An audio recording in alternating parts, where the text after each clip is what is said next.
Hello दोस्तों, स्वागत है आप सभी का मेरे YouTube चैनल टेक्निकल अजीत पर। मैं अपने चैनल पर विष्णु पुराण का प्रसारण कर रहा हूँ। इसको सुनकर श्री हरि विष्णु के अवतारों की लीलाओं का भरपूर आनंद लें और दूसरे व्यक्तियों को भी सुनाएं। इस पुराण को समझने के लिए वीडियो स्किप नहीं करें और वीडियो को पूरा देखें। विष्णु पुराण भाग 10। सूत महर्षि कहते हैं कि जब क्षीर सागर में स्थित त्रिकूट पर्वत पर लोहे, चांदी और सोने की 3 चोटियां थीं।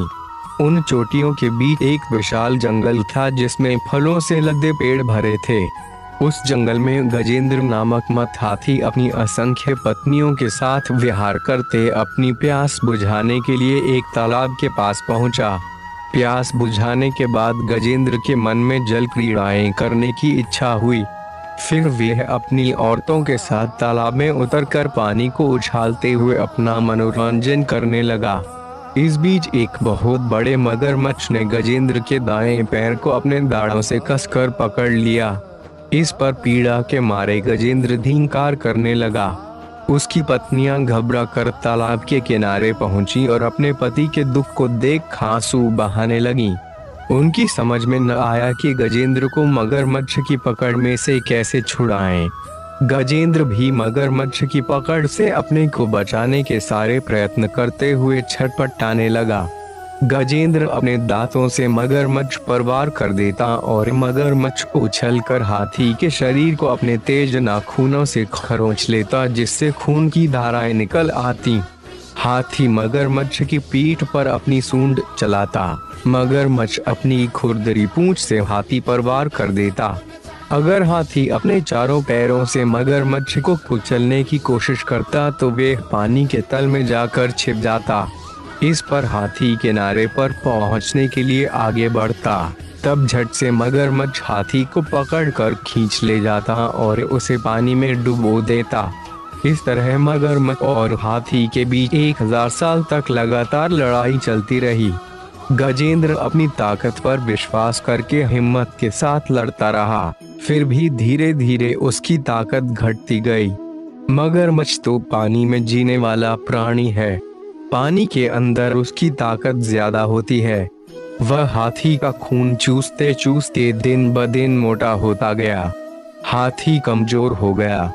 अब सिर्फ उसका कंकाल मात्र रह गया। मगरमच्छ की पकड़ से अपने को बचा लेना हाथी के लिए मुमकिन न था। आखिर गजेंद्र दुखी हो सोचने लगा, मैं अपनी प्यास बुझाने के लिए यहाँ पर आया। प्यास बुझाने के बाद मुझे यहाँ से चला जाना चाहिए था। मैं नहाने के लिए क्यों इस तालाब में उतर पड़ा? मुझे कौन बचाएगा? फिर भी मेरे मन के किसी कोने में यह यकीन जमता जा रहा है कि मैं किसी तरह बच जाऊंगा। इसका मतलब है कि मेरी आशा का कोई आधार जरूर होगा। अब उसी को मैं ईश्वर कहकर पुकारता हूँ। गजेंद्र कहता है, देवता, भगवान, ईश्वर नामक भावना का मूल बने हे प्रभु। तुम ही सभी कार्यकलापों के कारणभूत हो। मुझ जैसे घमंडी प्राणी जब तक खतरों में नहीं फंसते तब तक तुम्हारी याद नहीं करते। दुख न भोगने पर तुम्हारी जरूरत का बोध नहीं होता। तुम तब तक उसे दिखाई नहीं देते जब तक वह यह नहीं मानता कि तुम हो, और उसके मन में यह खलबली नहीं मचती कि तुम हो या नहीं। इस तरह बराबर सोचने वाले गजेंद्र को लगा कि मगरमच्छ के द्वारा सताने वाली पीड़ा कुछ कम होती जा रही है। गजेंद्र ने जब ध्यान करना शुरू किया तभी मगरमच्छ के दाढ़ों के मसूड़ों में पीड़ा शुरू हुई। उसका कलेजा कांपने लगा। फिर भी वह रोश में आकर गजेंद्र के पैर को चबाने लगा। गजेंद्र फिर बोला, प्राणियों की बुराई और पीड़ा को तुम हरने वाले हो। तुम सब जगह फैले हुए हो। देवताओं के मूल रूप है भगवान। इस दुनिया की सृष्टि के मूलभूत कारण तुम हो। मैं यह विश्वास करता हूँ कि अपनी रक्षा करने के लिए मैं जितनी तीव्रता के साथ प्रार्थना करूँगा तुम उतनी जल्दी मेरी रक्षा कर सकते हो। सब प्रकार के रूप धरने वाले, वाणी और मन से परे रहने वाले हैं ईश्वर। ऐसे अनाथों की रक्षा करने वाली जिम्मेदारी तुम्हारी ही है न? प्राण शक्तियाँ मेरे भीतर से जवाब दे चुकी हैं। मेरे आंसू सूख गए हैं। मैं ऊंची आवाज में तुम्हें पुकार भी नहीं सकता हूँ। मैं अपना होश हवास भी खोता जा रहा हूँ। चाहे तुम मेरी रक्षा करो या छोड़ दो, यह सब तुम्हारी इच्छा पर निर्भर है। मेरे अंदर सिर्फ तुम्हारे ध्यान को छोड़ कोई भावना नहीं है। मुझे बचाने वाला भी तुम्हारे सिवाय कोई नहीं है। ऐसा कहते हुए गजेंद्र हाथी सूंड उठाए आसमान की ओर देखने लगा। मगरमच्छ को लगा कि गजेंद्र की ताकत जवाब देती जा रही है। उसका मुंह खुलता जा रहा है, उसका कंठ बंद होता जा रहा है। उधर हाथी की आंखें इस तरह बंद होने लगीं कि उसे अपने अस्तित्व का ही बोध न था। वह एकदम अचल खड़ा रह गया। उस हालत में विष्णु आ पहुंचे। सारा आसमान उनके स्वरूप से भर उठा। भगवान के आगे गजेंद्र को लगा कि वे एक अत्यंत सूक्ष्म कण है। विष्णु ने अपना चक्र छोड़ दिया और अभय मुद्रा में अपना हाथ फैलाया। बड़ी तेज गति के साथ चक्कर काटते विष्णु चक्र ने आकर मगरमच्छ का सर काट डाला। दरअसल मगरमच्छ अपने पिछले जन्म में एक गंधर्व था। उसका नाम हुहुश था।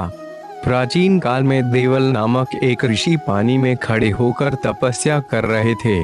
तब मगरमच्छ की तरह पानी में छिपते हुए आकर गंधर्व ने उनका पैर पकड़ लिया। इस पर ऋषि ने उसे शाप दे डाला कि तुम मगरमच्छ की तरह इस पानी में पड़े रहो। अब विष्णु चक्र के द्वारा उसका शाप जाता रहा। मगरमच्छ से छुटकारा पाने वाले गजेंद्र को तालाब से बाहर खींचकर विष्णु ने अपनी हथेली से उसके कुंभस्थल को स्पर्श किया। उस स्पर्श की वजह से गजेंद्र अपनी खोई हुई ताकत पाने के साथ पूर्व जन्म का ज्ञान भी प्राप्त कर सका। गजेंद्र पिछले जन्म में इंद्रद्युम्न नामक एक विष्णु भक्त राजा थे। विष्णु के ध्यान में मग्न उस राजा ने एक बार ऋषि अगस्त्य के आगमन का ख्याल न किया। ऋषि ने क्रोध में आकर उसे शाप दिया कि तुम अगले जन्म में मत हाथी बनकर पैदा होगे। उसी दिन गजेंद्र के रूप में पैदा होकर उसने मुक्ति प्राप्त की। गजेंद्र मोक्ष की कहानी नैमिषारण्य में होने वाले सत्र याग में पधारे हुए शौनक आदि मुनियों को सूत महर्षि ने सुनाई। मुनियों ने सूत महर्षि से कहा, मुनिवर, गजेंद्र मोक्ष की कहानी हमें तो सिर्फ एक हाथी की जैसी मालूम नहीं होती, बल्कि सारे प्राणी कोटि से संबंधित मालूम होती है।